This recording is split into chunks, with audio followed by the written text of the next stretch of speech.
and save him and get him out of this shit. So that's the story there. So yeah, I know that.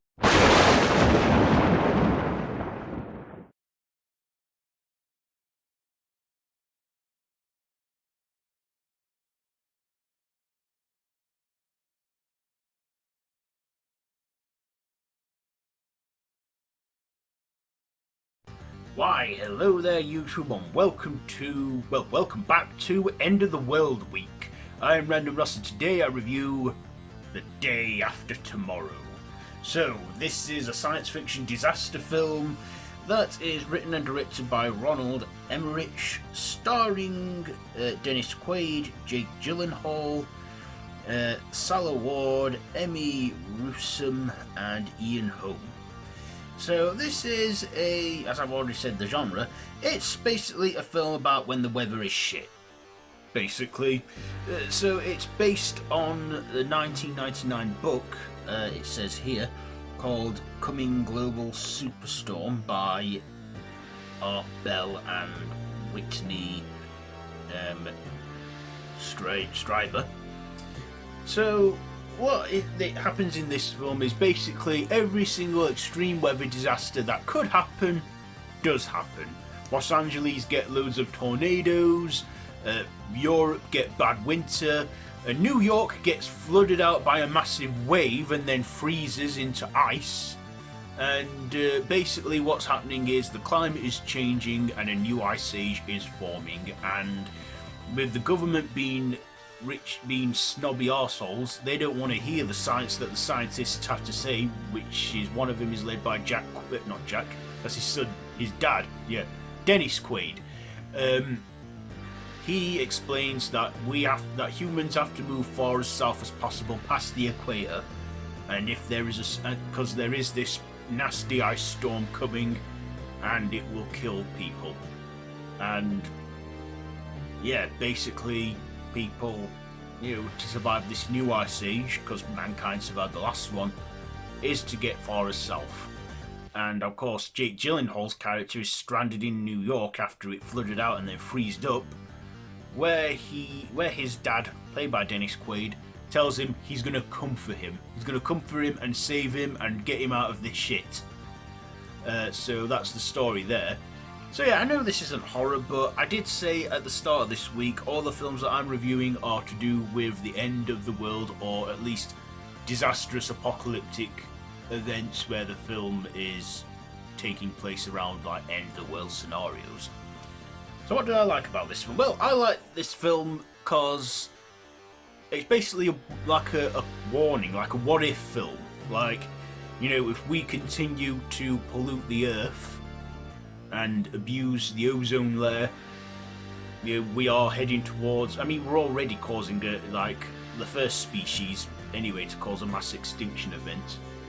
I feel that this is like a message here that global warming is real and it's happening now, and it is.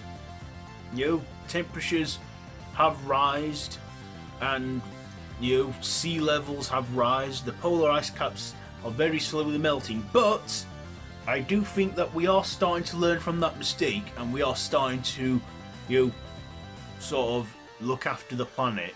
We're doing it very, very slowly, not enough to actually make much of a difference yet, but I feel that we are very gradually, very slowly doing it. I think the only time nature got a break was in the lockdowns of 2020 and during the pandemic, because the earth did benefit from it. That's one positive I liked about that terrible time.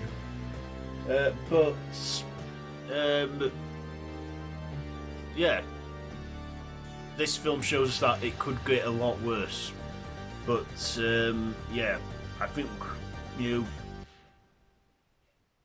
we should look after the planet. That's what I got from this film. Not only that, I watched this at school as part of science, or geography, where they were showing us global warming and all that stuff, and yeah, we should try and look after the earth to make it better for the next generations.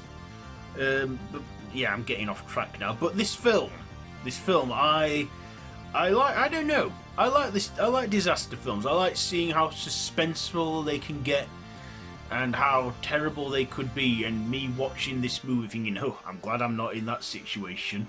But yeah, there were deaths in this film, there were disasters in this movie, and yeah, this film is nearly 20 years old now, and